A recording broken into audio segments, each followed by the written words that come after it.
VSRच्या माध्यमातून सर्वांनी कधी ना कधी प्रवास केलाय असं रोहित पवारांचं म्हणणं आहे।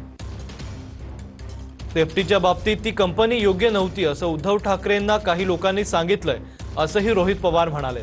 VSRच्या माध्यमातून सर्वांनी कधी ना कधी प्रवास केल्याचंही रोहित पवारांनी म्हटलंय। DGCAच्या बाबतीत काही अधिकारी यांची मिलीभगत आहे असं त्यांना सांगण्यात आल्याचंही रोहित पवारांनी म्हटलंय। मत आलं की ज्या पद्धतीने जे काही त्रुटी दिसत आहेत, नाहीतर सेफ्टीच्या बाबतीत ती VSR नावाची कंपनी आहे, त्याच्यात त्यांना अनेक लोक भेटले आहेत। त्या लोकांनी सुद्धा त्यांना सांगितलेलं आहे की सेफ्टीच्या बाबतीत ती कंपनी खूप योग्य नव्हती। त्यांनी हेही सांगितलं की या VSR कंपनीच्या विविध विमानाच्या माध्यमातून आपण सगळ्यांनी मिळून कधी ना कधी ते त्या ठिकाणी प्रवास हा केलेला आहे।